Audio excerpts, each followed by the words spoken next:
Hi there, handbaggers, and welcome to the Duck's Nest. This is the military mom, and no, I am not wearing my Timberland hoodie to church. I actually filmed this video on Saturday, and the reason I filmed it on Saturday is because I pulled a 13-hour shift, and I will probably, God willing, sleep until the very last minute on Sunday morning.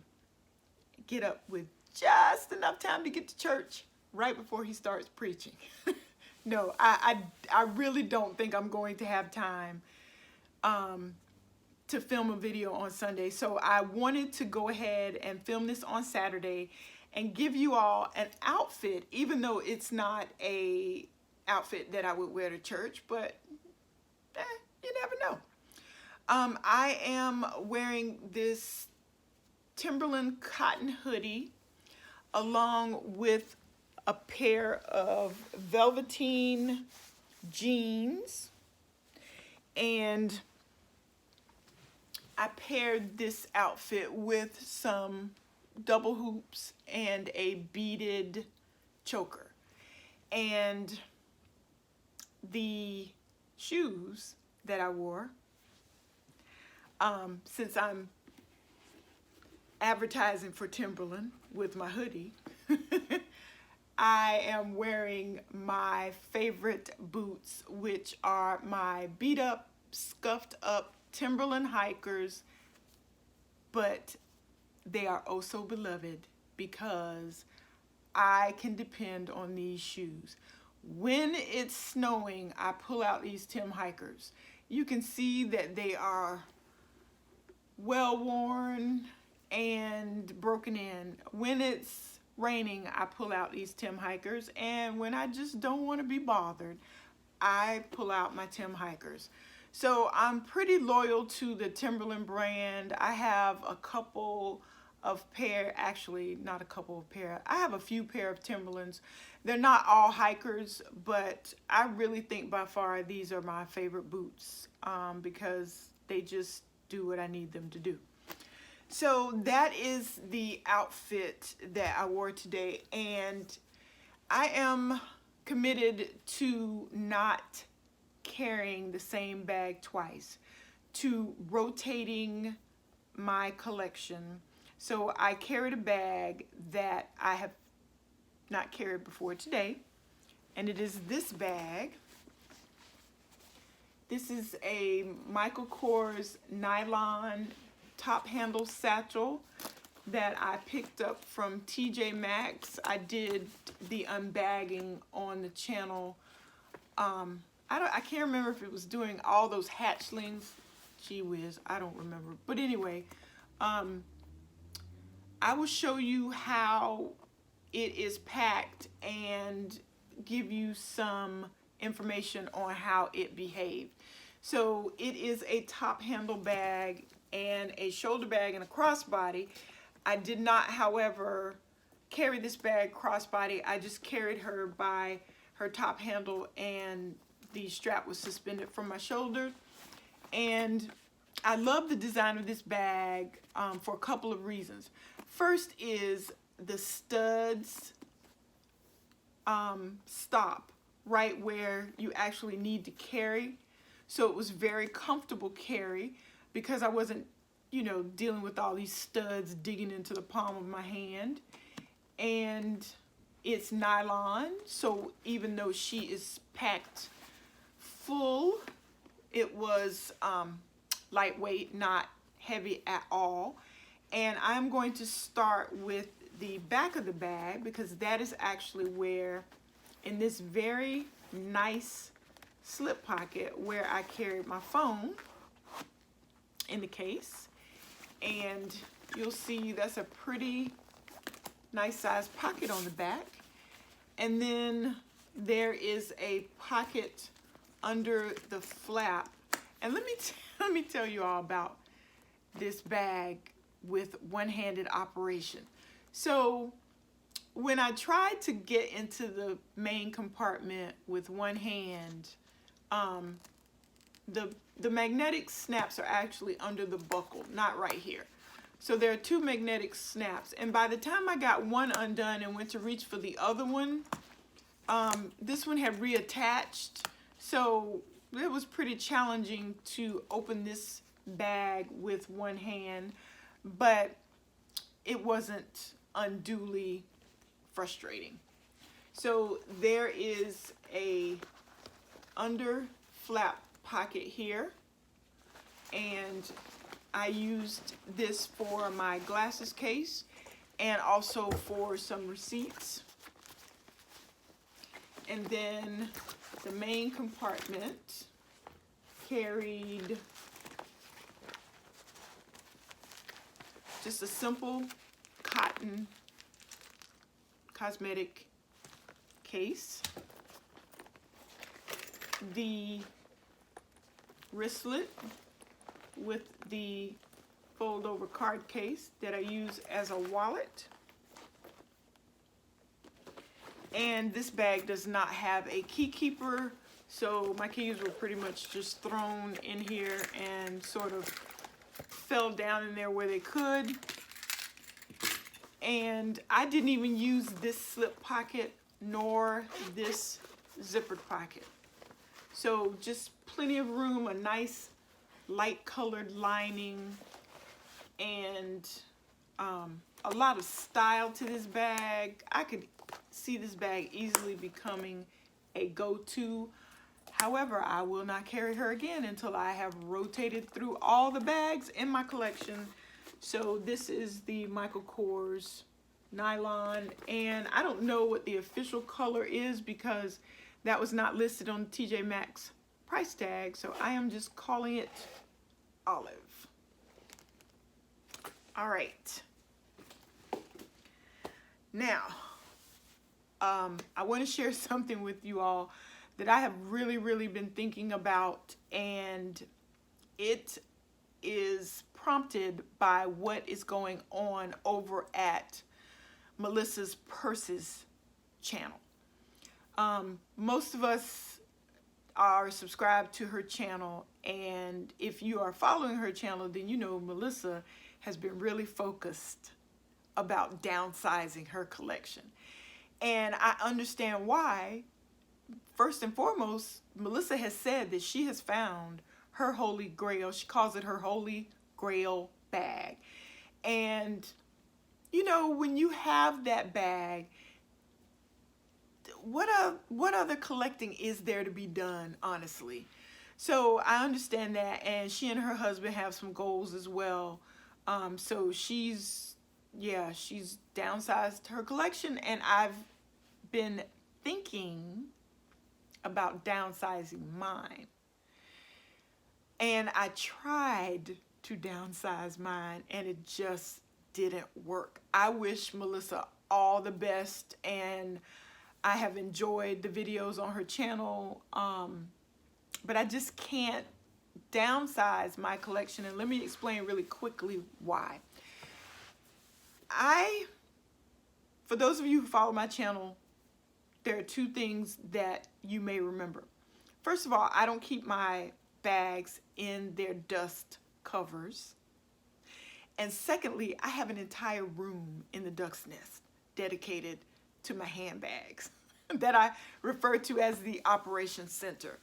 And nothing makes me happier than to walk into that room and see all of my bags on display.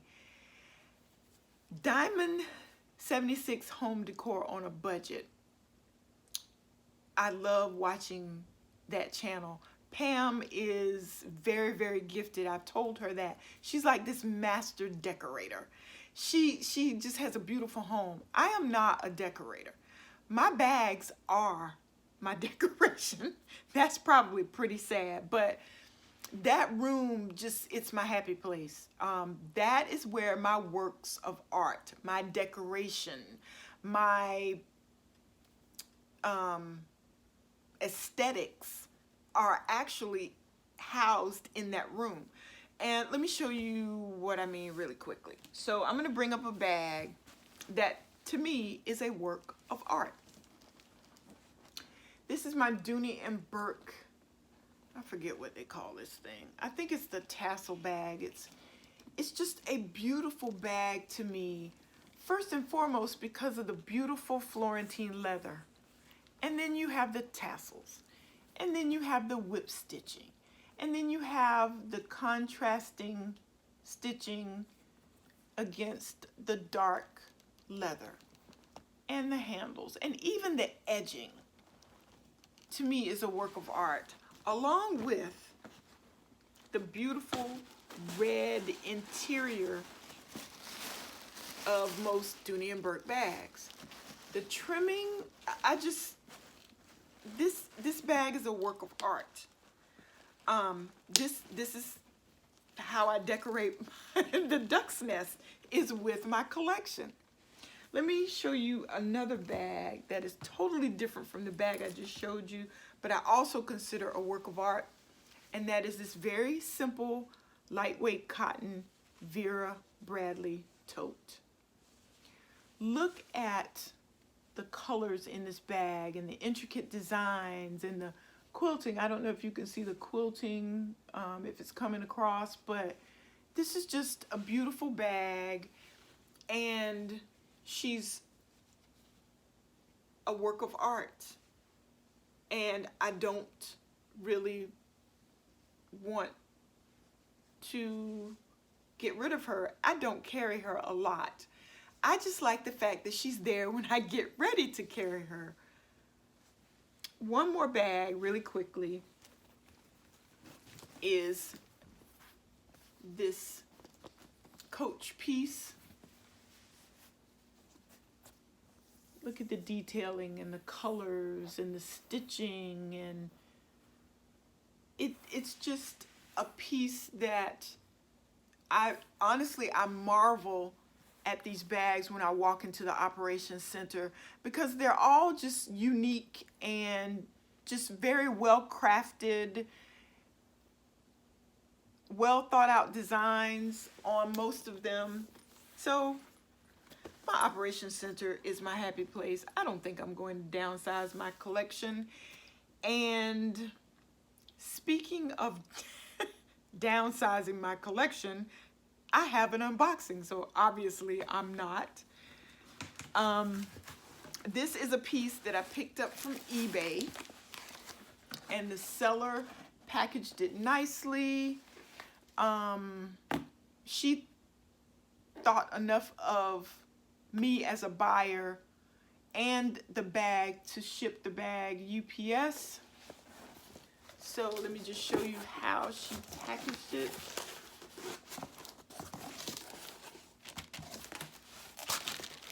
This is a Dooney and Bourke Alto piece.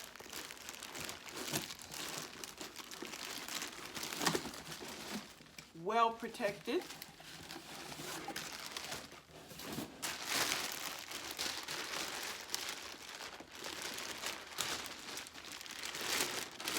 And I picked this piece up for a phenomenal price. I will put the price along with the MSRP, the price that I paid along with the MSRP in the description box.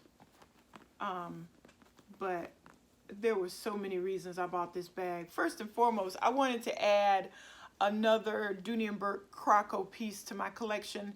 I have a Croco piece in blue. I have a Croco piece in Bordeaux. And this may be coming across brown, but it's really black. The, what am I trying to think of? The little Alto booklet with the sticker on it describes this as black. So you will see it's a very narrow silhouette. Handles collapse. It has a zip function, and it has 3 compartments. There's the first compartment, there's the middle compartment with the zip function, and then there's the third compartment with the Alto dust bag and the shoulder strap. So let me start with the center compartment, because look at how wide that opens. Gussets on the side, and then you have the compartment that held the dust bag, the black Alto dust bag, along with the shoulder strap. And then the final compartment has a zipper that has a registration card. It's a pretty substantial zipper compartment. Then it has what I call the little Alto pocket that has this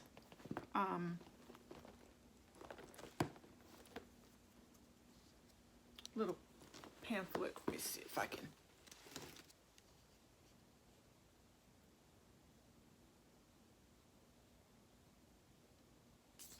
And then the Alto care booklet, and finally the Dooney and Bourke medallion, the hang tag. So I am really happy with this bag. If you look at the corners, you will see that there is no corner wear. This bag was in really good condition. The only, I don't want to say issue, but this is a pre-loved bag, and it has normal, what I call friction wear up around the zipper. But this bag was very well maintained, and I love it. It is going to be, I think, a good carry, because it has these collapsible handles and the exterior pockets where I can throw my phone for easy access, blah, blah, blah. All right, so I think that is all that I wanted to share with you all. Thank you so much for dropping by the Duck's Nest. And as always, I wish you happy carrying.